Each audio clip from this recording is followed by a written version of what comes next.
here at Adisawe, Kanda, in Accra, and the numerous affiliates across the country. In Tamale, we are live on Kesmi 107.1 FM. Around the world, we are streaming live on 3news.com. Coming up in the next 30 minutes.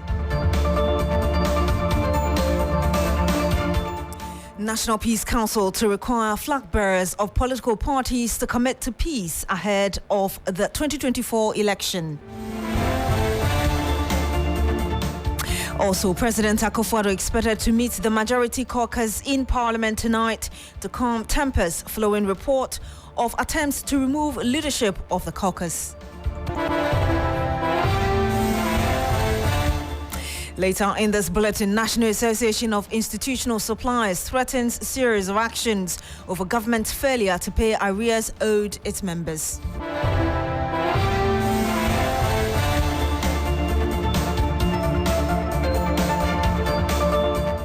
Thank you very much for joining us. Let's start off from the Labour front, where members of the National Association of Institutional Suppliers are threatening to picket on March 4 at the Ministry of Education over government's failure to pay arrears owed them since the 2021-2022 and 2022-2023 academic years.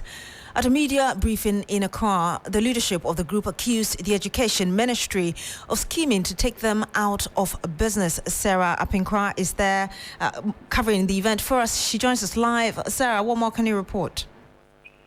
Beatrice rightly said. So these institutional suppliers to government are those who actually provide uniforms, stationaries and food items to the second cycle institutions. And as we speak, they tell us that the senior high school students on campus do not have uniforms because the prices that government want them to provide the uniforms for the students are unrealistic. They had 4 pointers of issues that they wanted government to sort for them, like you mentioned, the delayed in payment and unpaid arrears.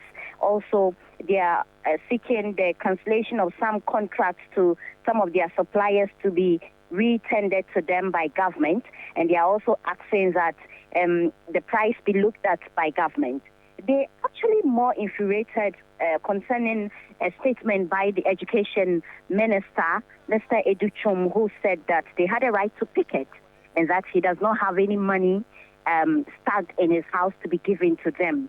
According to them, this is actually the reason why they are infuriated and want to embark on this particular action to picket at the ministry for the minister to know that they are serious. They are really not happy about the turn of events. They say they are not against the free SHS policy, but they think it's employed by government to run their business down. And since 2016, the prices of items had not even been increased until 2022, when the price of the uniforms were brought from 50 cities, actually, 40 cities to 50 cities. And so now the dollar keeps going up, and the printing press from Printex is actually high, but government is not doing anything about the price. So they are really not happy. They are in red armbands, and they are hoping that on the 4th of March, they said their first meeting with the police was yesterday.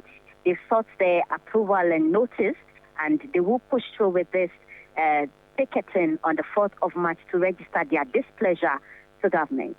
Sarah, so obviously this threat is just coming in, but are you picking any signals from the side of the government that representatives are ready to avert this? So, in fact, the initial date was on the 25th of this month, February, was when they scheduled to have this particular picketing, and then the date has changed. In fact, initially they were saying that negotiations or discussions with government, they kept hearing they should hold on and government will sort them out.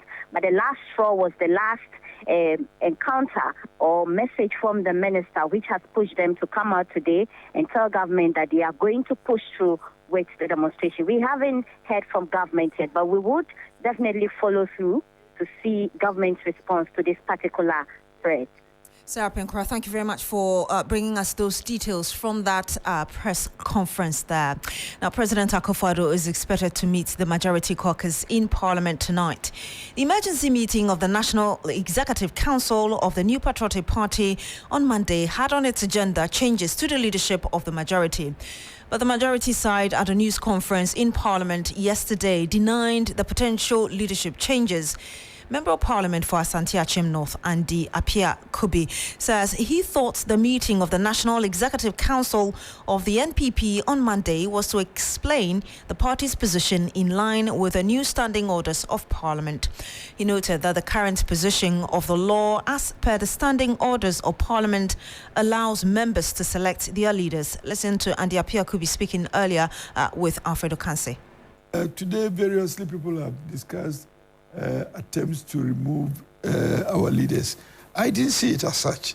I thought it was an opportunity for the party to explain the new position of the statute that had been passed. Okay. But you see, we have passed a new enactment as in standing orders of Parliament. Yes. And this takes effect from the second day of January 2024. So this enactment is already in force. Okay. And I'm sure that the leadership of my party wanted to explain the new positions, which is contrary to precedent. And indeed, you understand, and both of us understand, that precedent follows the law. True. So this having come out of Parliament as a new enactment, everyone expected to understand that this takes precedence over whatever was precedent. The case?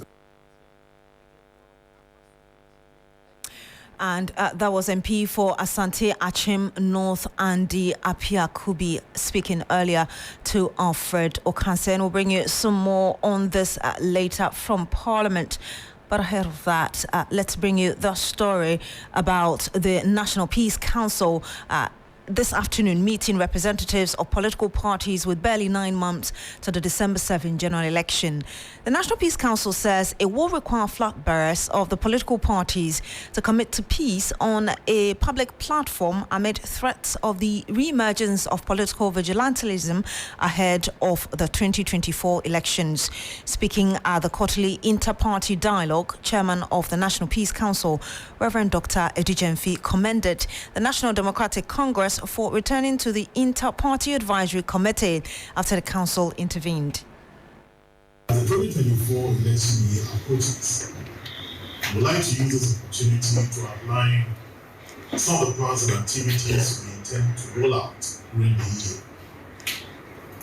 The National Peace Council will continue to work as a state institution mandated by law to facilitate the development of mechanisms to prevent, manage and resolve conflicts and to build sustainable peace in Ghana. In line with this, Peace Council will organize some strategic activities and interventions to engage political parties, the Electoral Commission, security agencies, and other governance and election stakeholders to work together to prevent particularly election-related violence. The goal of the Council this year is to have an election that is peaceful and an outcome that is acceptable to all stakeholders. You heard that Chairman of the National Peace Council, Reverend Dr. Edijenfi. The December 7 general election will be Ghana's 9th successive polls since the country returned to democratic rule in 1993 after 10 years of military dictatorship. Duke Opoku Mensah is sitting through the Peace Council meeting for us. He joins us live on the line. Duke, do we know when the flag bearers will sign to commit to the peace-building effort? For now, these discussions are at a very initial stage. They are at a very nascent stage. So, but it would be on the neck of the election. If anything, if what happened in the run-up to the 2016 election is anything to go by, then the expectation is that this signature, this signing ceremony, or this peace accord ceremony would happen in November 2024, just a month or even a week before the crucial 2024 election. But as it stands now, these are discussions, ongoing discussions that are taking place, and the inputs of the various political parties, not just the NPP and the NDC, are being sought to draw up a very robust program to ensure that peace before, during, and after the 2024 elections is secured and ensured for the development of the country. Do we know how different this very one will be? Because, like you rightly said, ahead of the 2020 election, there was a similar one that was done, but we still saw people dying. Do we know whether this is different or there's a different strategy to ensure we do not see a repeat of 2020? Yes, so that's the concern. That's exactly the concern the NDC has been raising at today's meeting. That for them, they are very worried that their efforts to promote peace when there hasn't been any closure on very critical matters such as the also West Ogun by-election, such as the killing of 8 persons in election-related violence in election 2020. For them, they believe that the Peace Council must act in a manner to bring a closure to all of these issues so that people will not go into the election with pent-up feelings, will not go with a premeditated motives that will fuel violence in the run-up to the 2024 general election. So they want some peace and some closure for all of these election-related violence before the 2024 election. But the Peace Council has been responding, indicating that their mandate does not extend to, for instance, bringing closure to issues of violence. They have been given a clearly defined mandate, and that is what they are acting by. So, of course, the discussions are ongoing. The political parties will commit to signing a document, a code of conduct in relation to how to conduct themselves ahead of the 2024 elections, and also, most importantly, to ensure that the election is fought on policy and ideas, and not necessarily in incendiary language or insulting language or intemperate language, particularly on the airways. Listening to the answer of the Peace Council to this question, it seems to me that as part of the deliberations, they may be considering bringing in other agencies to make it more robust ahead of 2024. Is that right? Yeah, absolutely. Because this is just the first in a series of their quarterly inter-party dialogue. The last meeting which they held last year, it had a much more broader representation. It had the judiciary, it had the police service, it had the electoral commission. For instance, it was at that forum that for the very first time the electoral commission indicated that they have planned certain reforms to be executed. For instance, closing the polls at 3 p.m., the non-use of indelible ink, among others. All of these things came up at the much bigger dialogue with a lot more institutions than what is happening today. What is happening today is strictly a quarterly inter-party dialogue, which is just with the political parties without any other institutions. Subsequently, in the course of the year, they will be holding other meetings with a broader groups that have much more extended mandates. Before you go, you just mentioned political parties. Which ones are representing at this meeting? The New Patriotic Party, the team is led by General Secretary of the party, Justice in Ponko. They also has his National Women Organizer, for a Deputy National Women Organizer, and they are youth organizer. The NDC also has Kakri Sabah, who is the Director of Communications. There is Osman Ayaga, who is Deputy National Youth Organizer. There is Hannah who is the National Women Organizer. And the PPP is here, the GCPP is here, Ghana Union Movement, National Democratic Party, PNC is represented by its General Secretary, General Nabila, among others. So, of course, the key political parties, as well as the Liberal Party of Ghana also is here. So, almost every political party that has a stake in the election is represented by this meeting. Thank you very much. Duke Opoku-Mensah reporting live from that meeting with the Peace Council and political parties ahead of the 2024 general election. You're still here on the Midday News with me, Beatrice. When we come back, we'll bring you another story from the Ghana Integrity Initiative, plus some more. Don't go away. Freezer, yeah, diaba. Adama for diaba. Hey, freezer. Adama, what's the mention? Adama.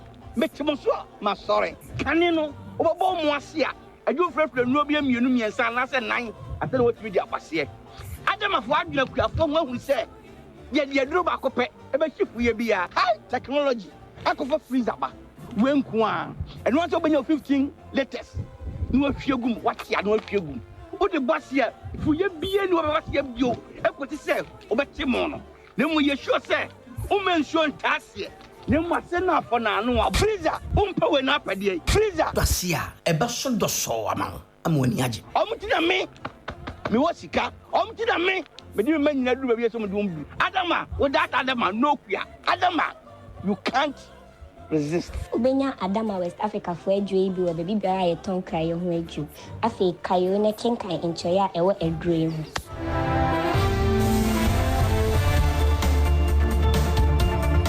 You're welcome back to the Midday News on 3FM with me, Beatrice. The Ghana Integrity Initiative is raising concerns about people with questionable funding sources being part of political leadership in the country. In line with this, it has begun a campaign to educate youth leaders, notably political youth leaders, on identifying serious organized crime, among others, to enable them make informed choices. My colleague from the Western region, Irama Smith, joins us via Zoom to tell us some more about this. Irama, what does this training program seek to achieve, really?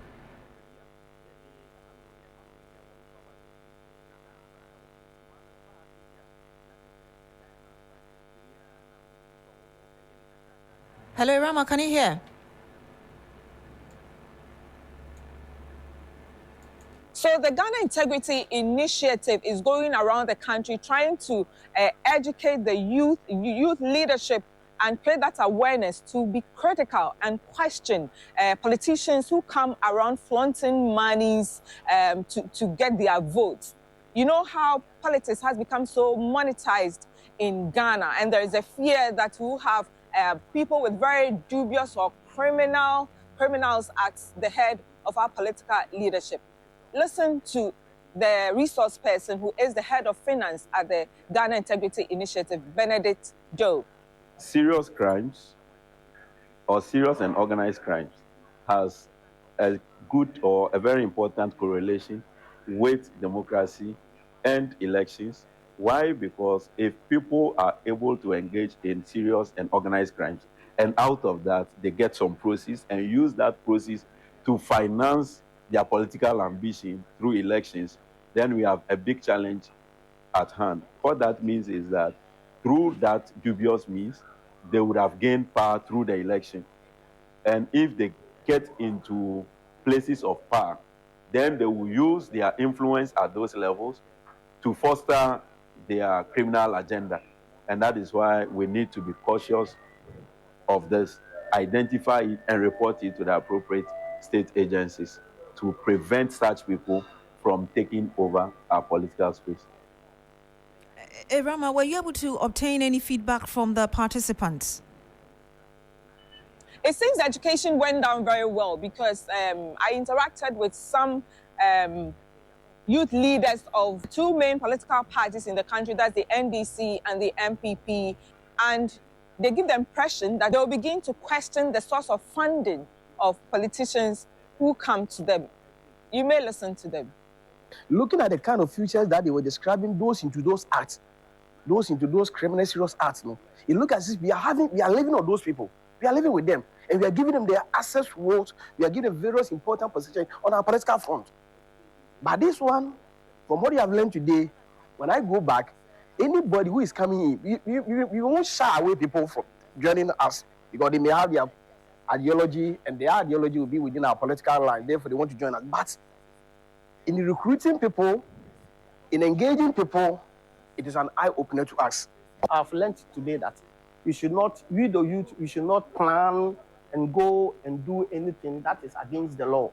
If we plan and that thing happens, especially in negative way, either you are part of it or you are not part of it. As far as we are among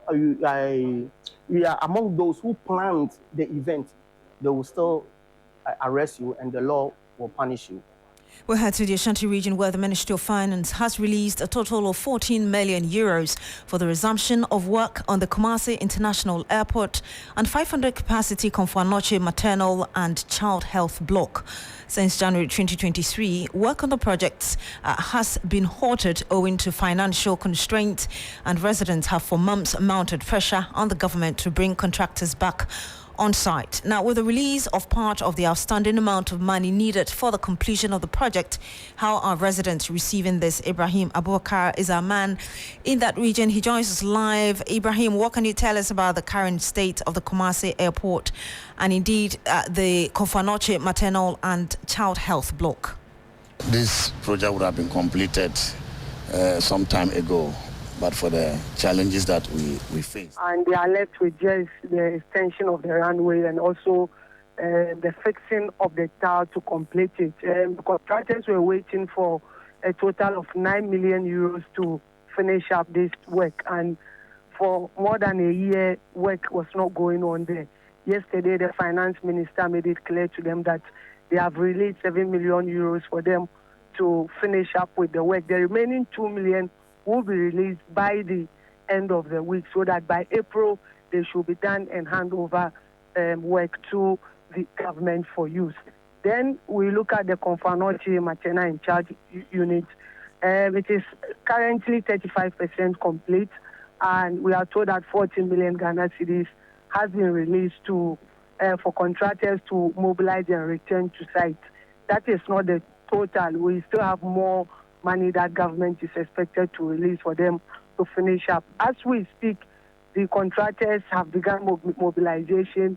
They are telling us that hopefully by next week, they may return to site to continue with these projects. So it's a welcoming news for most residents in Kumasi, especially when they've been mounting pressure on government to complete all these projects for them. Ibrahim, I missed a bit of what you said, but do we know the total amount needed to complete the project and when the remaining funds will be paid to the contractors? Well, for the airport one, I said 9 million, so it's left with 2 million euros. But for the Konfanochi, we are talking about hundreds of millions of euros. They've not been able to tell us the total amount left, but we are told that the money is more and only 14 has been released. But even with the 14, at least they will remobilize, move back to site, and finish up. Government says it is committed to complete it because all those projects have been added to the 2024 budget, and monies will be released in tranches for work to be completed latest by the end of 2024. You've been speaking to some people. Can you tell us who they are and what they've been saying? Well, so we spoke with the finance minister, Dr. Mohamed Amin Anta, who gave the assurance and also told the contractors that they should make sure that they finish work, that's the airport, by ending of May. Dr. Amin Anta. This project would have been completed some time ago, but for the challenges that we faced. Having said that, we have made renewed efforts to address those challenges. Part of the outstanding amount of money which was to be paid for the project to resume has been paid to the contractor. What is left is about just 2 million euro, which we are going to do within 1 week, so that the contractor will have no excuse as far as funding is concerned to work to bring this to completion. But I'm pressing upon them to make sure that by end of April they bring a closure to this project so that we can begin to use it and to drive the benefits that this airport will bring to this region and to the country. You heard the Finance Minister, Dr. Amin Anta Adam, giving some assurances there. Earlier, you heard our correspondent, Ibrahim Abubakar, giving us a situational report as regards the project happening in the Ashanti region. Let's return to a story about the majority caucus resisting any attempt to change leadership there. Komla Kluche is there on the line with us. He joins us live from Parliament. Komla, we do know that the majority side is expected to meet the president today. What information have you picked ahead of that meeting? Meeting is confirmed. Hello? Komla, we can hear you. Please go ahead. Okay, so there's confirmation of that meeting at 7 p.m. tonight. Is meeting the entire majority caucus. Now, it's also imagined that one of the reasons why at the item number 5 on the agenda for the MPP emergency meeting was not discussed the last time at the Lisa Hotel was because of a caucus meeting by the Ashanti Region MP who were vowing against any change. It's one of the reasons why they did not touch on the possible changes that was listed on the item. Now, it means that he has taken a regional dimension. What is the status quo now? What is the current situation regarding the leadership is that the first deputy and then the second deputy speakers are from the Ashanti region. The finance committee chairman are from the Ashanti region as well. The energy minister, education, trade, national security, and chief of staff are all from the Ashanti region. And then there's talk about the Ashanti region, seeking for a running mate position as well. It has become also very clear that Dr. Bawumia's choice for who becomes the chief whip amongst the majority is the Tolon MP, Beatrice, and that he would represent best the 5 northern regions. If that's anything to go by, then it's also appearing that there's a groundswell of support for the Makin becoming the majority leader from deep close sources, because we have spoken with some MPs who say they are not against any change. They see that there would also be a balance of it regionally, and that, it's all about inclusivity and what sort of support they'll be able to give to the flag bearer of the party as he seeks to retain power or to continue with the term that was given to his party. And that it's become very clear that from deep close sources within the presidency, the majority MPs will also be, the ticket of Afenyo Makin will now become a representation of the Volta region, the Central region, and then the Coastal Belt as well. And that is what some of the MPs who even appeared in the press conference held by the first deputy speaker are making a U-turn to tell us. We spoke with Dr. Adomako Kisi, who said they are not against any change. However, it is an issue of communication and dialogue. If the dialogue is done, they are all for whatever would seek the best interest of the MPP and also their candidate as a whole. So, Komla, my understanding is that if you look at the new standing orders, it is clear that the members of parliament will have to choose their leader instead of the political party that they are representing. But if I'm getting your explanation, the MPs are willing to even go with both, as in the party helping in with a caucus in parliament if there's communication or proper communication. There's one thing that's very clear. The MPs, yes, they are in parliament. They represent their constituents, but they represent their constituents on the ticket of the party. And so they cannot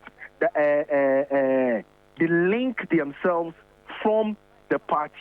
The party would make a choice or would make nominations. The MPs also have their side to play by accepting it. And so it's going to be an issue that will be working hand in hand.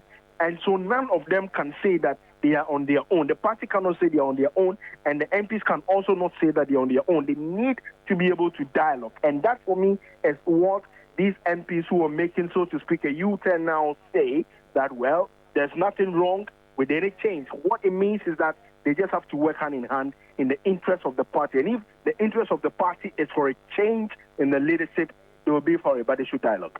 Komla, what else is happening in Parliament? The House was suspended shortly after they commenced business, and they are considering the constitution of the appointment committee for the vetting of the ministerial nominee. So they are supposed to resume after 12:30 thereabouts. Thank you very much, Komla Klucha. He's our correspondent in Parliament. Thank you for bringing us those details. And that's how we end the news here on 3FM. Our top stories: National Peace Council to require flag bearers of political parties to commit to peace ahead of the 2024 elections. Also, President Akufo-Addo expected to meet the majority caucus in Parliament tonight to calm tempers following report of attempts to remove leadership of the caucus. And you just heard my colleague Komla Klucha there bringing us details of that. We also brought you that story about the National Association of Institutional Suppliers threatening series of actions over the government's failure to pay arrears owed its members. My name is Beatrice. Thank you very much for joining us today. Log on to 3news.com for more news. Have a good afternoon.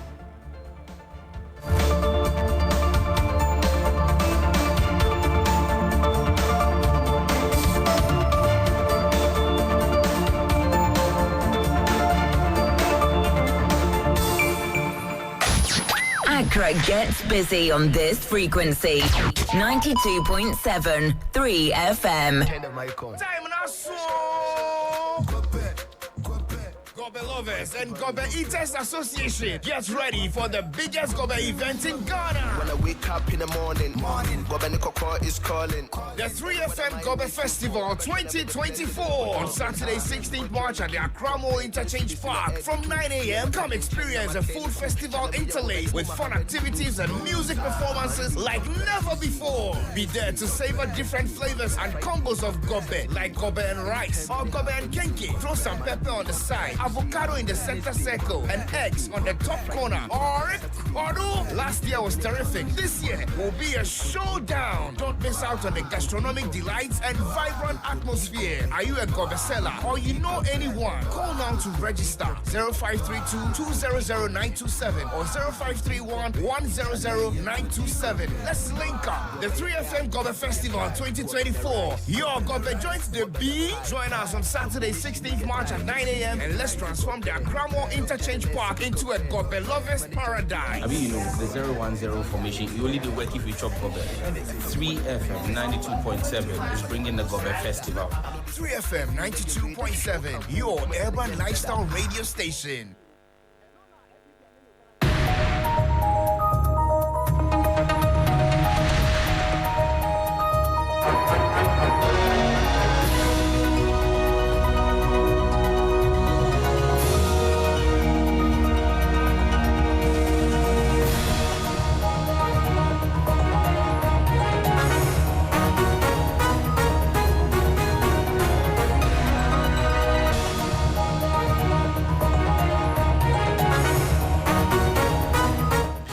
Hello, good afternoon. Welcome to Business Daily. My name is Michael Obudu. Coming up, Ghana's unemployment rate amongst the labor as at third quarter of 2023 stood at 14.7%. Plus, value of loans granted by financial institutions fell by 54.9% in the last quarter of 2023. We'll be bringing you details on why this happened and more. Please stay tuned.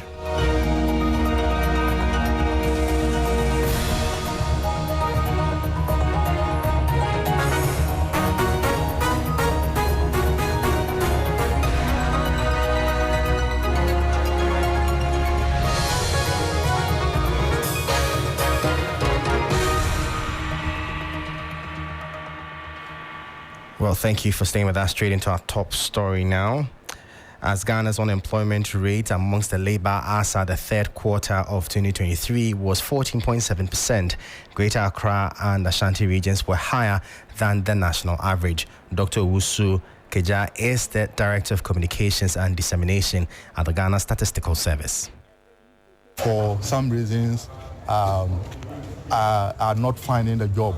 So what it means is that as policymakers, and this was highlighted, as policymakers, we don't need to put in place a policy, one policy that seems to fit for all.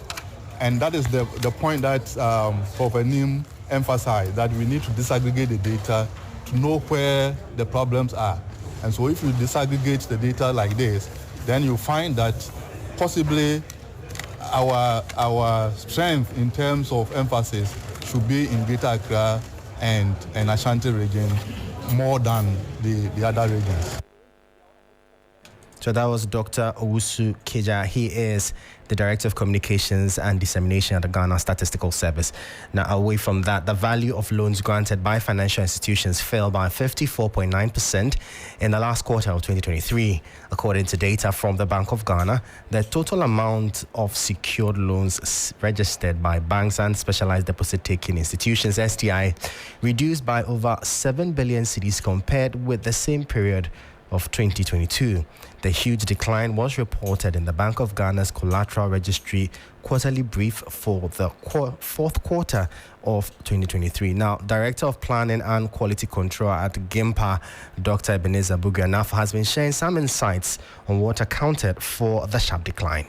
Last year, people were not actually borrowing, and the reason they were not borrowing was because interest rates were so high. Also, due to the debt exchange program, most people were not investing, and that led to a reduction in the supply of loanable funds. So once people are not investing, the availability for funds for loans went down significantly. So because of that, these loans became so expensive. So people were not borrowing. And even those who even wanted to borrow, the rates were so high. And that deterred a lot of people from borrowing. Some were charging almost 35% interest rate. Now, the question is that as a business person, what kind of business will you do when you borrow at a rate of 35? What return will you get from that business to pay back the loan? The debt exchange program was also a major contributing factor. People's monies were locked up, people were not investing, and also the high rate of inflation, people have to smoothen their consumption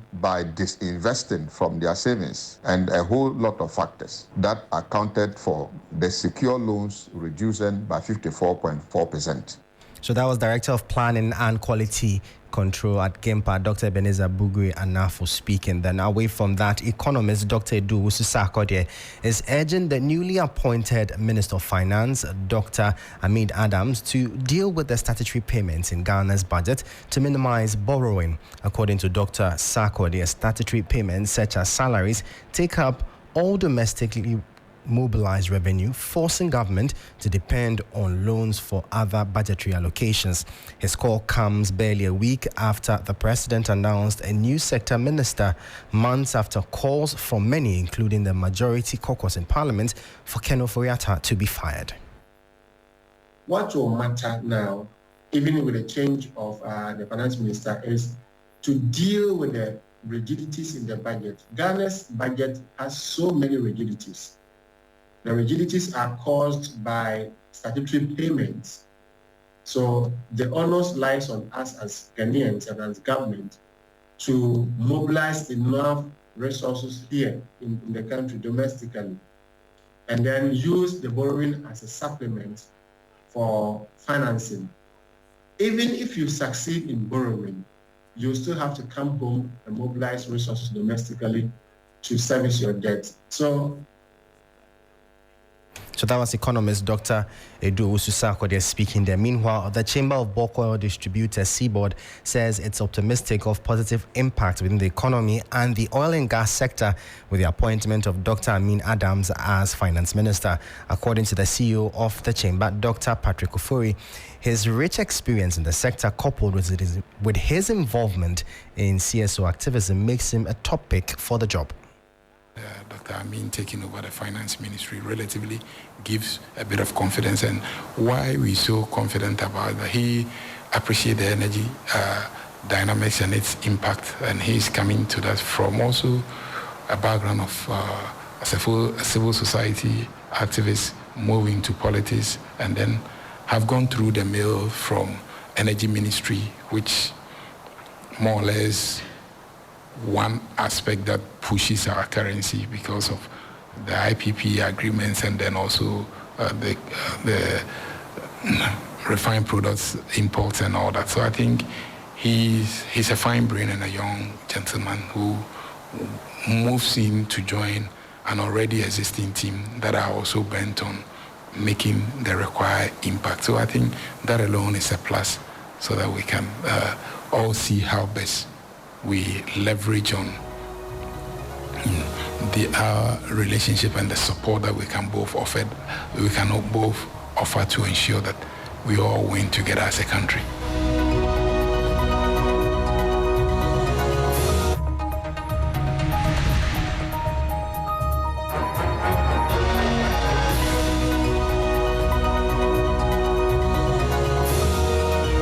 Also, you heard that the CEO of the Chamber of Bulk Oil Distributors, Dr. Patrick Ofori, bringing an end to Business Daily. For more business stories, please check out our website. It's 3news.com/business. I am Michael Obodu. Thank you for listening. As always, please stay safe and do have a great day.